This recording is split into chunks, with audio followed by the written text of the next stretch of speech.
99% लोगों से अगर पूछा जाए कि आज के टाइम में उन्हें क्या कम पड़ जाता है, तो वो बोलेंगे या तो टाइम या फिर पैसा।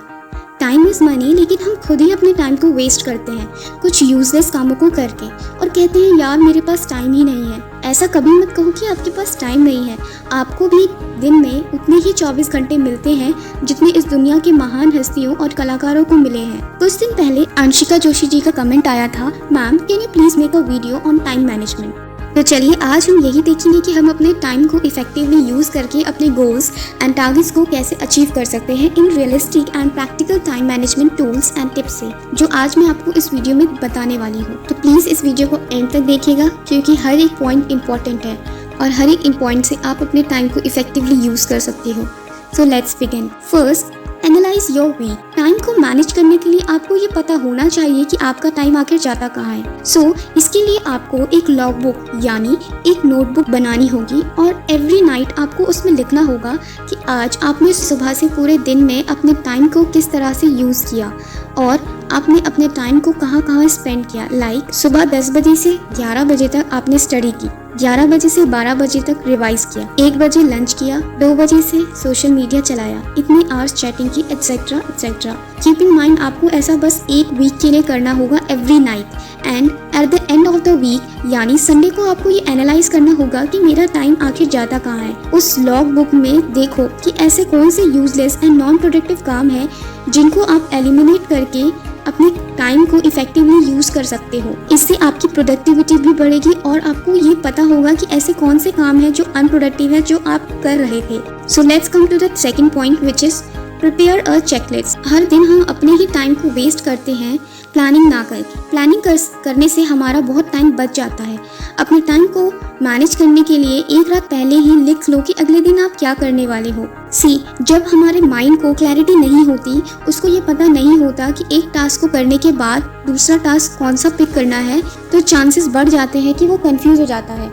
और जब हमारा माइंड कंफ्यूज हो जाता है तो हमारे माइंड को डिस्ट्रैक्शन के समय जो भी चीज़ दिखती है वो उस चीज़ को करने लग जाता है। फॉर एग्जाम्पल, आपने सोचा कि मैं आज 2 बजे से स्टडी करूँगी, पर उसके बाद क्या करना है आपने ये प्लान नहीं किया। आफ्टर 2 आवर्स आपका माइंड ये बोलेगा कि अब मुझे थोड़ा इंटरनेट चला लेना चाहिए, maybe I should watch web series, क्योंकि उसके अंदर क्लैरिटी नहीं है। सो मेक श्योर कि आप अपने डेली टास्क को पेपर पर जॉट डाउन करो कि एक टास्क को कंप्लीट करने के बाद आपको कौन सा टास्क करना है, ताकि आपके माइंड को पता हो कि हर टास्क के बाद उसे कौन सा काम करना है। Because time management is just like a mind management. जब आपको क्लियरली पता होगा कि आपको आखिर करना क्या है, तो आपका माइंड ऑटोमेटिकली उस चीज़ को अडॉप्ट कर लेगा। Let's come to the third point which is prioritise your task. एक बेवकूफ़ इंसान जो काम एंड में करता है, वही एक कामयाब इंसान सबसे पहले करता है। नॉर्मली हमारे साथ ऐसा होता है कि हमारे सामने जो काम आता है हम वो करने लग जाते हैं और हमारा काफ़ी टाइम इन छोटे मोटे कामों में ही चला जाता है। हमारे मोस्ट इम्पॉर्टेंट काम नहीं हो पाते क्योंकि हम इन छोटे मोटे कामों में ही अटक कर रह जाते हैं। तो आपको सबसे पहले अपने मोस्ट इम्पॉर्टेंट काम करने होंगे ताकि आपका टाइम मैनेज हो सके। बट इसके लिए आपको ये पता होना चाहिए कि आपके मोस्ट इम्पॉर्टेंट टास्क कौन से हैं जो आपको पहले करने चाहिए, जिनको करने से आपका टाइम यूटिलाइज हो सकता है इफेक्टिवली। तो ये जानेंगे हम फोर्थ पॉइंट को यूज़ करके, which is use quadrant method, और इसको हम अर्जेंट और इम्पॉर्टेंट मैट्रिक्स भी कहते हैं। ये एक मोस्ट इम्पॉर्टेंट इफेक्टिव मेथड है अपने टाइम को इफेक्टिवली यूज़ करने के लिए।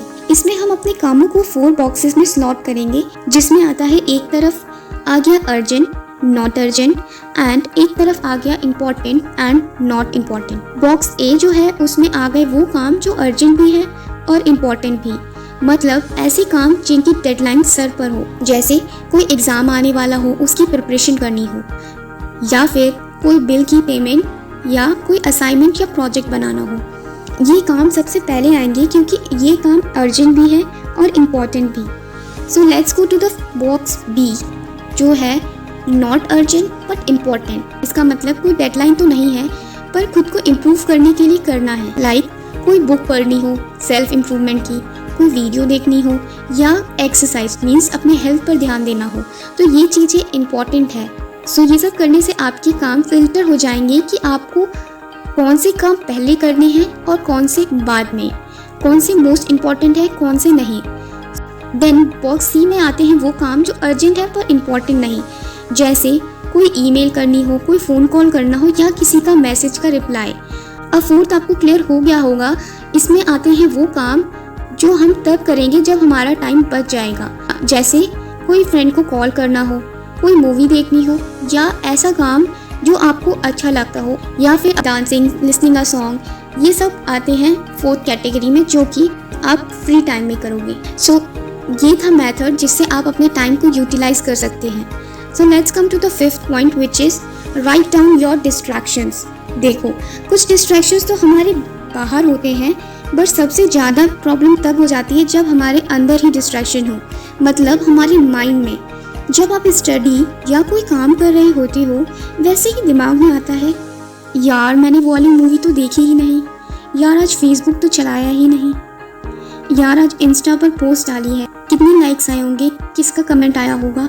ये सब मेंटल डिस्ट्रैक्शंस हैं जो आपको काम पर फोकस करने से रोकते हैं।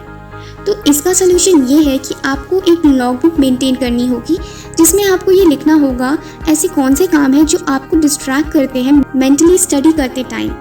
और आप देखेंगे कि ऐसा करने से आप ज़्यादा फोकस एंड कंसंट्रेट कर पाएंगे अपनी स्टडी में। बट हमारा फोकस एंड कंसंट्रेशन की धज्जियाँ उड़ जाती है जब हम कोई स्टडी या काम कर रहे हो और पीछे से आवाज़ आए, बेटा खाना निकल गया, आ जाओ। तो इस केस में आपको अपनी फैमिली मेम्बर्स को भी बताना होगा कि आपका टाइम टेबल क्या है और आपने अपने टाइम को कैसे स्लॉट किया है कि आपको कोई डिस्टर्ब ना कर सके और आप अपने काम को अपने फोकस एंड कंसंट्रेशन से कर पाएँ। सो बेसिकली किसी भी काम को करने से पहले ये सोच लीजिए कि उस काम को करते समय आपको कौन से डिस्ट्रैक्शंस हो सकते हैं। क्या वो आपका व्हाट्सएप का नोटिफिकेशन टोन है? अगर है तो फ़ोन को साइड रखें जब तक आप अपना इम्पोर्टेंट टास्क कर रहे हो या फिर स्टडी कर रहे हो। Last but not least, use 80-20 rule to maximise your efficiency. हम इसको परेटो प्रिंसिपल भी कहते हैं। ये बहुत इंटरेस्टिंग रूल है। चलो इस रूल को मैं आपको आपकी लाइफ से रिलेट करके बताती हूँ। आपका भी एक फ्रेंड सर्कल ज़रूर होगा, बट उनमें से 20% फ्रेंड ही ऐसे होंगे जिनके साथ आप अपना 80% टाइम बिताते होंगे। और ये रिसर्च में भी पाया गया है कि बिजनेस में 80% रिजल्ट्स जो आते हैं वो 20% ऑफ द प्रोडक्ट से आते हैं। अगर आप किसी एग्ज़ाम की प्रिपरेशन कर रहे हो तो आपको ये सोचना चाहिए कि आपको वो 80% रिजल्ट्स कहाँ से मिलेंगे, वो कौन सी 20% चीज़ों को पढ़कर। लेट्स सपोज अगर आपके एग्ज़ाम में 10 चैप्टर्स हैं जिनके लिए आपको प्रिपरेशन करनी है, पर उनमें से 3 से 4 चैप्टर ही ऐसे होंगे जिनके क्वेश्चंस काफ़ी आते होंगे, जो चैप्टर्स की वेटेज भी ज़्यादा होगी। तो आपको पहले उन्हीं चैप्टर पर फोकस करना है और अपनी पूरी एनर्जी एंड डेडिकेशन के साथ अपने उन चैप्टर्स को पूरा करना है। देन उसके बाद आगे बढ़ना चाहिए। आप इस टेक्निक को अपनी लाइफ में कहीं भी अप्लाई कर सकते हैं, बस आपको थोड़ा इफेक्टिवली और क्रिएटिवली सोचना होगा। आप इस रूल को उल्टा भी अप्लाई कर सकते हो। आप ये देख सकते हो कि क्या है वो 20% चीज़ें जो आपको रोक रही है अपने रिजल्ट्स पाने से। सो गाइज, आई होप कि इस वीडियो में बताए गए सारे टिप्स आपके लिए हेल्पफुल रहे होंगे। Then please like this video and comment करके मुझे बताएं कि आने वाली वीडियो आप कौन से टॉपिक पर देखना चाहेंगे। Thank you so much for your love and support. Bye bye, take care. मैं मिलूंगी अगली वीडियो में, तब तक के लिए देखते रहें शिवानी सेल्फ हेल्प गाइड।